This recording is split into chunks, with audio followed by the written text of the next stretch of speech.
नवरात्रि के 5वें दिन स्कंद माता महारानी, जिनका ममता रूप है ध्याति ज्ञानी ध्यानी।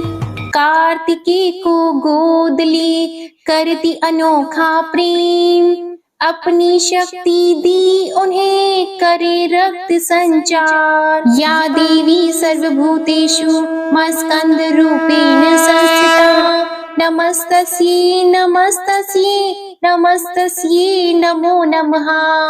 जय माता दी। ओम नमः शिवाय। आज चैत्र मास के शुक्ल पक्ष की पंचमी तिथि है। आज का दिन सूर्य मंडल की अधिष्ठात्री स्कंद माता को समर्पित है। आज के दिन प्रसन्न चित्त मन से स्कंद माता की कथा का श्रवण करने से साधक तथा श्रवणकर्ता को अलौकिक तेज की प्राप्ति होती है। मन की अशांति, दुखों और असहनीय कष्टों से मुक्ति मिलती है। व्यक्ति जन्म मरण के चक्र से छूटकर मोक्ष को प्राप्त होता है। साथ ही यश, वैभव, पुत्र की प्राप्ति होती है। तो आज मैं आपको सुना रही हूँ चैत्र नवरात्रि में सुनी जाने वाली स्कंद माता की बड़ी ही दुर्लभ और पौराणिक कथा। साथ ही हम दुर्गा सप्तशती के चतुर्थ अध्याय का भी पाठ करेंगे। इसका श्रवण करना अति अनिवार्य है। तो आप सभी भक्तजन इन कथाओं को बड़ी ही श्रद्धा और प्रसन्न चित्त मन से सुनिएगा। जब राजा दक्ष के यज्ञ में माता सती अग्नि कुंड में कूदकर भस्म हो गई, तब शिवजी विलाप करते हुए गहरी तपस्या में लीन हो गए। इससे सृष्टि शक्तिहीन हो गई। असुरों ने इस मौके का लाभ उठाया। पौराणिक कथाओं में वर्णित है कि एक असुर जिसका नाम तारकासुर था, उसने अपनी कठोर तपस्या से ब्रह्मा जी को प्रसन्न कर अमर होने का वरदान मांगा। तब ब्रह्मा जी ने कहा, हे तारकासुर, इस धरती पर जिसका जन्म हुआ है उसका मरना निश्चित है। कोई भी अमर नहीं हो सकता। तुम कोई और वरदान मांगो। यह सुनकर तारकासुर बहुत दुखी हुआ। कुछ देर सोचने के बाद तारकासुर कुटिल मुस्कान के साथ कहने लगा, हे भगवान, मुझे यह वरदान दीजिए कि मेरी मृत्यु भगवान शिव के पुत्र के हाथों हो। ब्रह्मा जी ने कहा, तथास्तु, और अंतर ध्यान हो गए।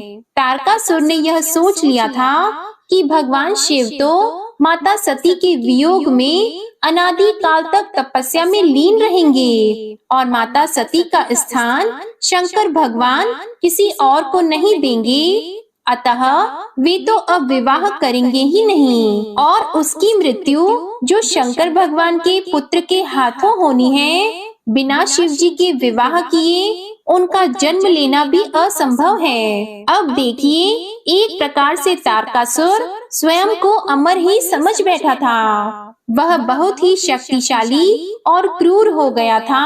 यह वरदान मिलने के बाद उसने देवताओं पर अत्याचार करना प्रारंभ कर दिया।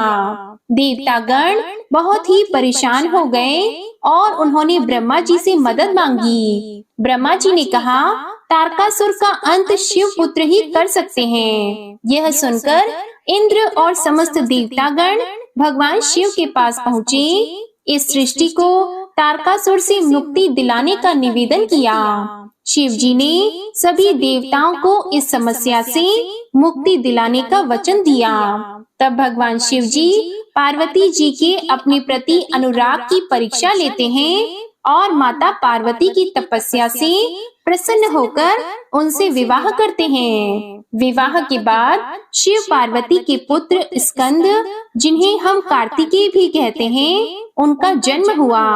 कार्तिकेय बाल अवस्था से ही बहुत वीर और शक्तिशाली थे, किंतु माता पार्वती ने स्कंद माता का रूप धारण किया और कार्तिकेय को अपना पुत्र बनाया और उन्हें अस्त्र शस्त्र की शिक्षा दी। उन्हें अपनी समस्त शक्ति प्रदान की। अब देखिए, उन्होंने दुष्ट असुरों का संहार करना शुरू कर दिया। अंततः वह समय भी आ गया जिसकी देवताओं को युगों से प्रतीक्षा थी। उन्होंने तारकासुर से युद्ध किया और एक भयंकर युद्ध हुआ जिसमें कार्तिकेय जी ने तारकासुर का वध कर दिया। देवताओं ने भगवान कार्तिकेय की वीरता की प्रशंसा की और उन्हें देवताओं का सेनापति बनाया। भगवान शंकर के पुत्र थे स्कंद, जिन्हें सुब्रमण्यम, षडानन और कार्तिकेय के नाम से भी जाना जाता है। स्कंद माता की उपासना नवरात्रि के 5वें दिन की जाती है। इस दिन साधक का मन विशुद्धि चक्र में अवस्थित होता है। उसके विग्रह से भगवान स्कंद बालक के रूप में इनकी गोद में बैठे होते हैं। स्कंद माता की 4 भुजाएं हैं, जिसमें दाहिनी तरफ की ऊपर वाली भुजा से 6 शीश वाले भगवान स्कंद को गोद में पकड़े हुए हैं और दाहिने तरफ की नीचे वाली भुजा जो कि ऊपर की ओर उठी है, उसमें कमल का फूल है। बाईं तरफ की ऊपर वाली भुजा पर आशीर्वाद मुद्रा में है और नीचे वाली भुजा में कमल का फूल है। ये भगवान स्कंद कार्तिकेय की माता हैं। इनका वर्ण संपूर्ण शुभ है। ये कमल के आसन पर विराजमान है। इनका वाहन सिंह है। इसी कारण इन्हें पद्मासना देवी भी कहा जाता है। स्कंद माता सूर्य मंडल की अधिष्ठात्री देवी है। इनका उपासक अलौकिक तेज और कांति से युक्त होता है। उनके पास एक अलौकिक प्रभा मंडल अदृश्य भाव से सदा बना रहता है, जो उनकी सदा रक्षा करता है। नवरात्रि पूजन के 5वें दिन का शास्त्रों में बहुत महत्व बताया गया है। इस चक्र में अवस्थित मन वाले साधक की समस्त ब्रह्म क्रियाओं तथा वित्त वृत्तियों से लोप हो जाता है। वह विशुद्ध चैतन्य रूप की ओर अग्रसर होता है। उसका मन समस्त लौकिक सांसारिक माया बंधनों से विमुक्त होकर पद्मासना माता स्कंद माता के स्वरूप में पूर्णतः विलीन होता है। इस समय साधक को पूर्ण सावधानी के साथ उपासना की ओर अग्रसर होना चाहिए। उसे अपना सारा ध्यान स्कंद माता के रूप में एकाग्र चित्त रखते हुए पूजा विधान आदि करना चाहिए। स्कंद माता की उपासना से भक्त की सभी इच्छाएं पूर्ण होती हैं और इस मृत्यु लोक में ही उसे परम शांति और सुख का अनुभव होता है। उसके लिए मोक्ष का द्वार स्वयं ही सुलभ हो जाता है। इनकी उपासना से बाल स्वरूप स्कंद भगवान की उपासना भी स्वतः ही हो जाती है। यह विशेषता केवल इन्हीं को प्राप्त है। स्कंद माता की उपासना करने से मन पवित्र होता है और मोक्ष का मार्ग सुलभ होता है। भव सागर के दुखों से मुक्ति पाने के लिए इनकी उपासना से अच्छा उपाय दूसरा कोई नहीं है। स्कंद माता की उपासना से भक्त को मन की शांति सुख का अनुभव होता है। वे अपने सभी दुखों और कष्टों से मुक्त हो जाते हैं। इनकी उपासना से भक्त को मोक्ष की प्राप्ति होती है। वे इस जन्म मरण के चक्र से मुक्त हो जाते हैं और परम आनंद को प्राप्त करते हैं। स्कंद माता की उपासना से भक्त की सभी मनोकामनाएं पूर्ण होती हैं। वे धन संपत्ति यश और वैभव प्राप्त करते हैं। प्रिय भक्तजनों, नवरात्रि के 5वें दिन स्कंद माता की कथा सुनने और पढ़ने से, स्कंद माता की उपासना से भक्तों की सभी प्रकार की मनोकामनाएं पूर्ण होती हैं। स्कंद माता का प्रार्थना मंत्र है: सिंहासन नित्यम पद्म आश्रित कत द्वया शुभदास्तु सदा देवी स्कंद माता यशस्विनी। ओम देवी स्कंद माताए नमो नमः। एक बार प्रेम से बोलिए स्कंद माता की जय। जय हो माँ भवानी। ओम नमः शिवाय। हे माँ भवानी, अपने भक्तों का सभी दुख दूर करो। जय माता दी। प्रिय भक्तजनों, आइए अब सुनते हैं माता रानी की दूसरी कथा। एक राजा और एक रानी थी। बहुत दिनों तक उनके कोई संतान नहीं हुई। बहुत जप तप करने के बाद कई सालों बाद उनको एक संतान की प्राप्ति पुत्र रूप में हुई। अब राजा और रानी बहुत खुशी से अपना राजपाट संभालने लगे। कई दिनों तक ऐसा ही चलता रहा। देखते देखते उनका पुत्र 4-5 साल का हो गया। एक दिन की बात है, रानी दोपहर में बच्चे के साथ सो रही थी और बच्चे की नींद खुल जाती है। वह उठकर बाहर की ओर जाने लगा क्योंकि उसको बाहर जाने नहीं दिया जाता था। तो वह माँ को सोता हुआ देखकर उसके मन में बाहर जाकर अपनी उम्र के बच्चों के साथ खेलने की इच्छा हुई और वह छिपकर बाहर चला गया। वह खेलते खेलते बहुत दूर चला गया और वह किसी दूसरे गांव में जा पहुंचा। इधर जब रानी की नींद खुली तो वह बच्चे को अपने पास न देखकर बहुत हैरान हुई। फिर बच्चे की खोजबीन शुरू की गई। बहुत प्रयास करने के बाद सफलता हासिल नहीं हुई, अर्थात बच्चा उनको नहीं मिला। अब राजा रानी फिर से दुखी हो गए। अब वह बच्चा उस गांव में एक ग्वाले के घर पहुंचा तो ग्वालिन ने उससे पता पूछा कि हे पुत्र, तुम कहाँ से आए हो? तो वह बच्चा अपने बारे में कुछ बता नहीं सका क्योंकि वह बड़ा छोटा था। उसको कुछ पता नहीं था। वह केवल बच्चों के साथ खेलते खेलते दूर चला गया था। तो ग्वाले ने कहा कि जब यह बच्चा अपना नाम नहीं बता पा रहा तो इसको अपने पास रख लो। जैसे तुम्हारे 2 बच्चे हैं वैसे ही यह तीसरा रहेगा। अब इधर वह बालक ग्वाले के बच्चों के साथ घुल मिलकर खेलने लगा और कुछ दिन बीत गए।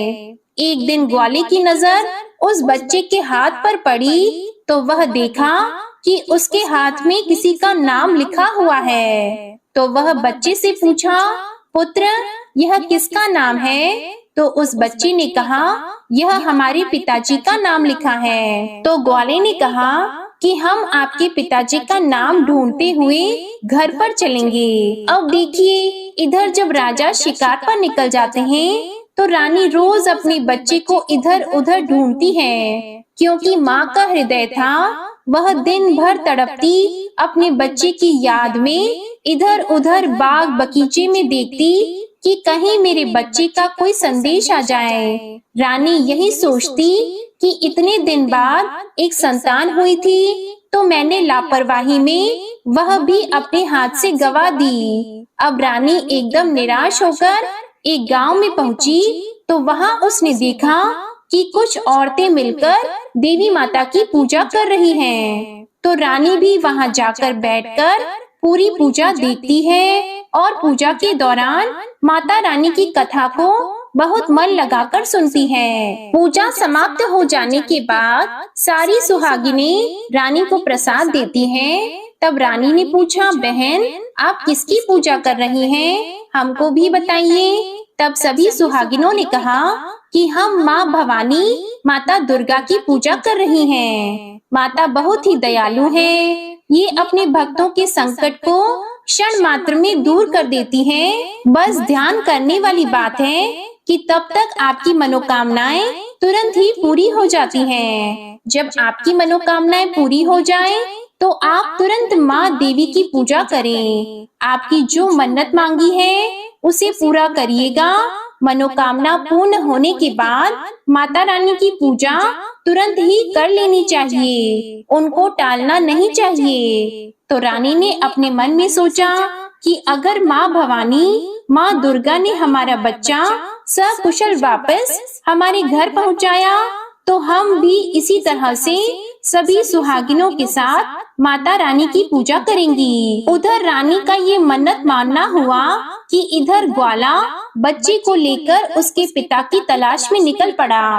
वह कई जगह ढूंढते हुए काफी देर बाद गांव के किनारे पहुंचा तो एक व्यक्ति से पूछा कि भैया, इस नाम के व्यक्ति को क्या आप जानते हैं? तो वह आदमी ने बताया, हाँ भैया, यह हमारे राजा का नाम है। उनका पुत्र खो गया है। क्या यह उन्हीं का पुत्र है? यह बताकर ग्वाले को घर का पता बताया। ग्वाला जब बच्चे को लेकर राजा के द्वार पर पहुंचा तो राजा और रानी अपने बच्चे को देखकर उससे लिपटकर रोने लगे और बार बार ग्वाले का धन्यवाद करने लगे। तो राजा ने पूछा कि भाई, इसको आपने कहाँ पाया? तो ग्वाले ने कहा, राजा साहब, यह बालक घूमते घूमते हमारे गांव आ पहुंचा था तब हमने इससे इसका पता पूछा तो बालक कुछ न बता सका। एक दिन खेलते खेलते जब मेरी नजर इसके हाथ पर गई तो उसका नाम लिखा हुआ था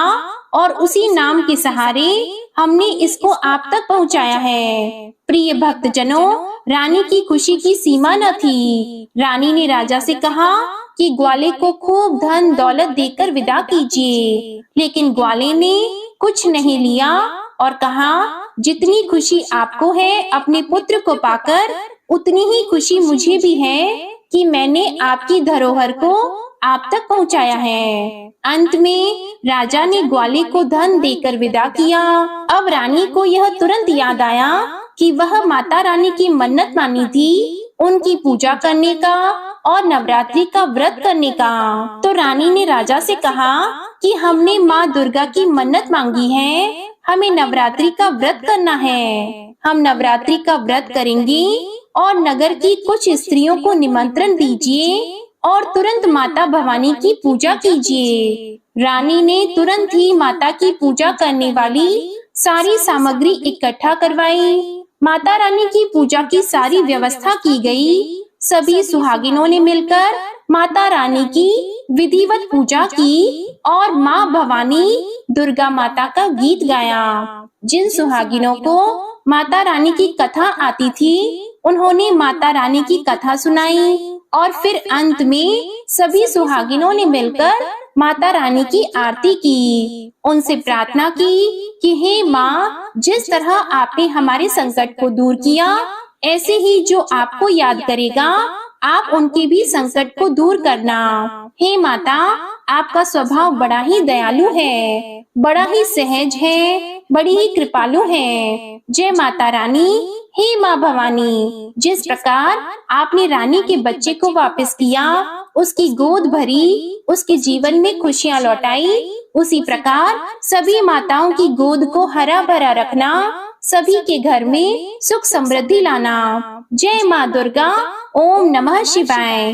प्रिय भक्तजनों, आइए अब सुनते हैं दुर्गा सप्तशती का चौथा अध्याय। इस अध्याय में इंद्र आदि देवताओं द्वारा देवी की स्तुति का वर्णन है। महर्षि मेधा बोले, देवी ने जब पराक्रमी दुरात्मा महिषासुर को मार गिराया और असुरों की सेना को मार दिया, तब इंद्र आदि समस्त देवता अपने सिर तथा शरीर को झुकाकर माँ भगवती की स्तुति करने लगे। जिस देवी ने अपनी शक्ति से यह जगत व्याप्त किया है और जो संपूर्ण देवताओं तथा महर्षियों की पूजनीय है, उस अंबिका को हम भक्ति पूर्वक नमस्कार करते हैं। वह हम सबका कल्याण करे। जिस अतुल प्रभाव और बल का वर्णन भगवान विष्णु, शंकर और ब्रह्मा जी भी नहीं कर सके, वही चंडिका देवी इस संपूर्ण जगत का पालन करे और अशुभ भय का नाश करे। पुण्य आत्माओं के घरों में तुम स्वयं लक्ष्मी रूप हो और पापियों के घरों में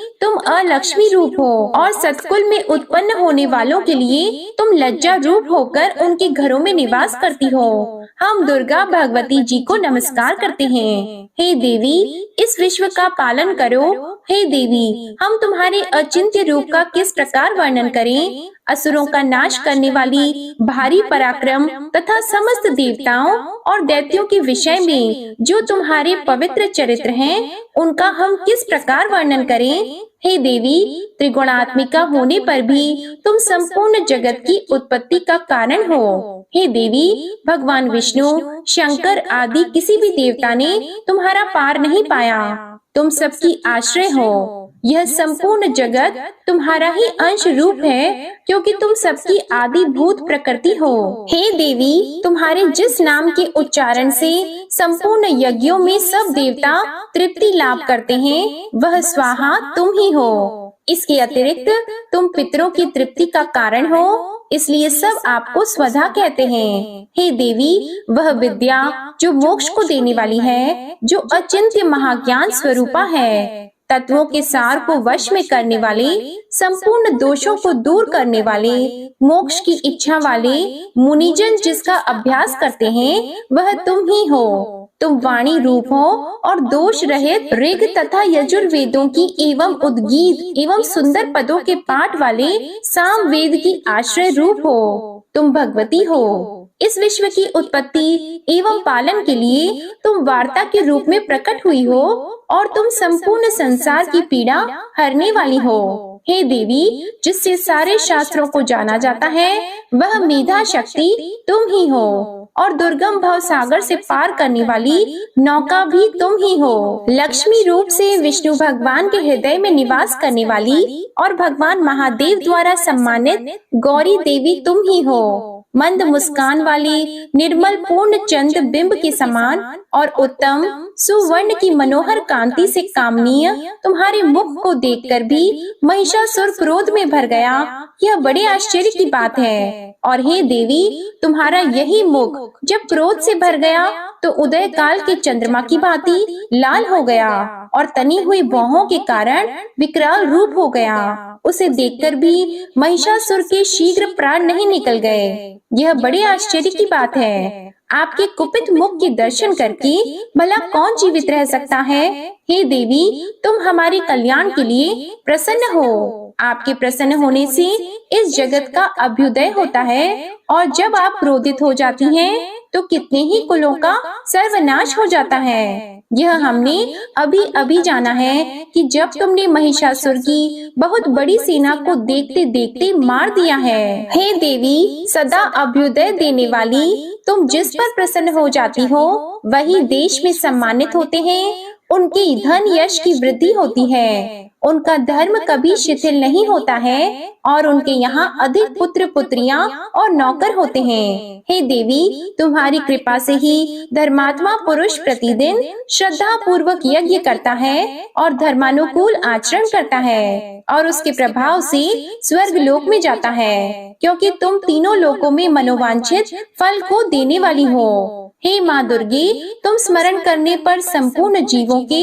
भय को नष्ट कर देती हो और स्थिर चित्त वालों के द्वारा चिंतन करने पर उन्हें और अत्यंत मंगल देती हो। हे दारिद्र दुख नाशिनी देवी, तुम्हारे सिवा दूसरा कौन है। तुम्हारा चित्त सदा दूसरों के उपकार में लगा रहता है। हे देवी, तुम शत्रुओं को इसलिए मारती हो कि उनके मारने से दूसरों को सुख मिलता है। वह चाहे नरक में जाने के लिए चिरकाल तक पाप करते रहे हो, किंतु तुम्हारे साथ युद्ध करके सीधे स्वर्ग को जाएं, इसलिए तुम उनका वध करती हो। हे देवी, क्या तुम दृष्टिपात मात्र से समस्त असुरों को भस्म नहीं कर सकती? अवश्य ही कर सकती हो, किंतु तुम्हारा शत्रुओं को शस्त्रों के द्वारा मारना इसलिए है कि शस्त्रों के द्वारा मरकर वे स्वर्ग को जावें। इस तरह से हे देवी, उन शत्रुओं के प्रति भी तुम्हारा विचार उत्तम है। हे देवी, तुम्हारे उग्र खड़ग की चमक से और त्रिशूल की नोक की कांति की किरणों से असुरों की आंखें फूट नहीं गई। उसका कारण यह था कि वे किरणों से शोभायमान तुम्हारे चंद्रमा के समान आनंद प्रदान करने वाले सुंदर मुख को देख रहे थे।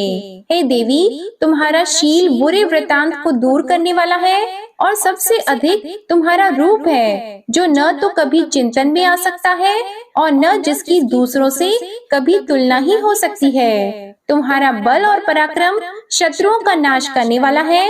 इस तरह तुमने शत्रुओं पर भी दया प्रकट की है। हे देवी, तुम्हारे बल की किसके साथ बराबरी की जा सकती है तथा शत्रुओं को भय देने वाला इतना सुंदर रूप भी और किसका है। हृदय में कृपा और युद्ध में निष्ठुरता, यह दोनों बातें तीनों लोकों में केवल तुम ही में देखने में आई हैं। हे माता, युद्ध भूमि में शत्रुओं को मारकर तुमने उन्हें स्वर्ग लोक में पहुंचाया है। इस तरह तीनों लोकों की तुमने रक्षा की है तथा उन उन्मत्त असुरों से जो हमें भय था उसको भी तुमने दूर किया है। तुमको हमारा नमस्कार है। हे देवी, तुम शूल तथा खड़ग से हमारी रक्षा करो तथा घंटे की ध्वनि और धनुष की टंकोर से भी हमारी रक्षा करो। हे चंडिके, आप अपने शूल को घुमाकर पूर्व पश्चिम उत्तर तथा दक्षिण दिशा में हमारी रक्षा करो।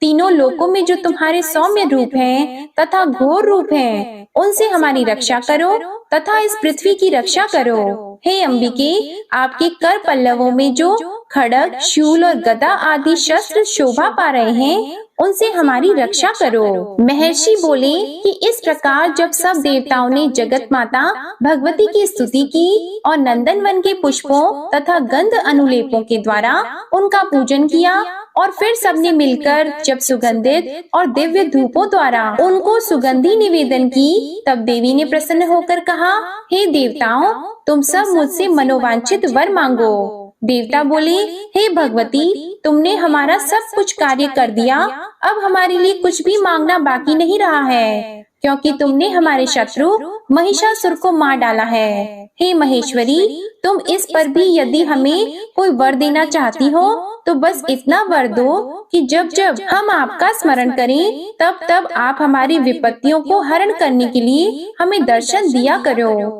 हे अंबिके, जो कोई भी तुम्हारी स्तुति करे तुम उनको वित्त समृद्धि और वैभव देने के लिए ही उनके धन और स्त्री आदि संपत्ति बढ़ाएं और सदा हम पर प्रसन्न रहें। महर्षि बोले, हे राजन, देवताओं ने जब जगत के लिए तथा अपने लिए इस प्रकार प्रश्न किया तो बस तथास्तु कहकर देवी अंतर ध्यान हो गयी। हे भूप, जिस प्रकार तीनों लोगों का हित चाहने वाली यह भगवती देवताओं के शरीर से उत्पन्न हुई थी, वह सारा वृतांत मैंने तुझसे कह दिया है और इसके पश्चात दुष्ट असुरों का तथा शुंभ निशुंभ का वध करने और सब लोगों की रक्षा करने के लिए जिस प्रकार गौरी देवी के शरीर से उत्पन्न हुई थी, वह सारा वृतांत मैं यथावत वर्णन करता हूँ। श्री दुर्गा सप्तशती का चतुर्थ अध्याय समाप्त होता है। प्रिय भक्त जनों, आइए अब श्रवण करते हैं माँ स्कंद माता की आरती।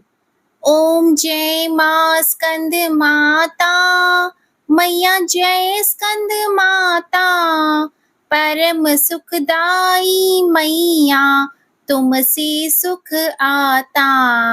ओम जय स्कंद माता, शक्ति स्वरूपा माता मोक्ष भक्त पावे, द्वार तिहारे आवे खाली नहीं जावे। ओम जय स्कंद माता, चार भुजाधारी माँ हस्त कमल सोहे, स्कंद संग में विराजे छवि अति मन मोहे। ओम जय स्कंद माता, पंचम नवरात्रि में ध्यान भक्त धरे, मन वांछित फल पावे कष्ट माँ दूर करे। ओम जय स्कंद माता, रूप निराला है माँ का जन गुण गान करे, कर दो कृपा है मैया तुम्हारे द्वार खड़े। ओम जय स्कंद माता, विपदा हरती हो मैया जो मन से ध्यान करे, साधक नित हर्षाए जय जय माँ की करे। ओम जय स्कंद माता, शिव योगी की शक्ति तुमको ही जग जाने, कार्तिके करे वंदन मैया ये जग माने। ओम जय स्कंद माता, तुम्हारी कृपा से धर्म हर पल ही जीते, तुम्हारी इच्छा से हम सब भक्ति रस पीते। ओम जय स्कंद माता, स्कंद माता की आरती जो मन से गाए, भव बंधन से छूटे नित सुख वो पाए। ओम जय स्कंद माता, ओम जय स्कंद माता, मैया जय स्कंद माता, परम सुखदाई मैया तुमसे है सुख आता।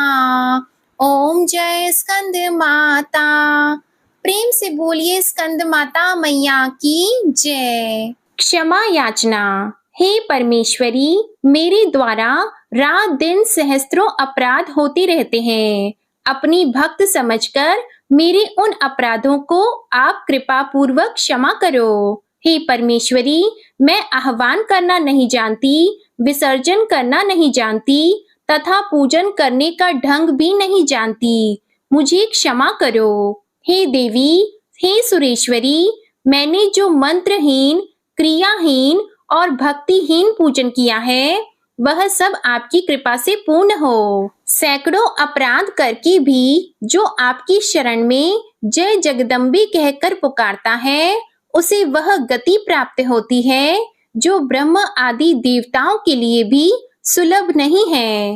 हे जगदम्बिके, मैं अपराधी हूँ, किंतु आपकी शरण में आई हूँ। इस समय दया की पात्र हूँ। आप जैसा चाहो करो। देवी परमेश्वरी, अज्ञान से, भूल से अथवा बुद्धि भ्रम होने के कारण मैंने जो कुछ भी कम या अधिक कर दिया हो, वह सब क्षमा करो और प्रसन्न हो। हे सच्चिदानंद स्वरूपा परमेश्वरी, हे जगन्माता कामेश्वरी, आप प्रेम पूर्वक मेरी यह पूजा स्वीकार करो और मुझ पर प्रसन्न रहो। देवी सुरेश्वरी, आप गोपनीय से भी गोपनीय वस्तुओं की रक्षा करने वाली हो। मेरी पूजा को ग्रहण करो और आपकी कृपा से मुझे सिद्धि की प्राप्ति हो। प्रेम से बोलिए माँ स्कंद माता की जय। आज की कथा और आरती पसंद आए तो वीडियो को लाइक करके चैनल जरूर सब्सक्राइब कीजिएगा और कमेंट में स्कंद माता की जय जरूर लिखिएगा। इसी के साथ आज आप हमारे चैनल पर सोमवार की व्रत कथा भी जरूर सुनिएगा। जय माता दी।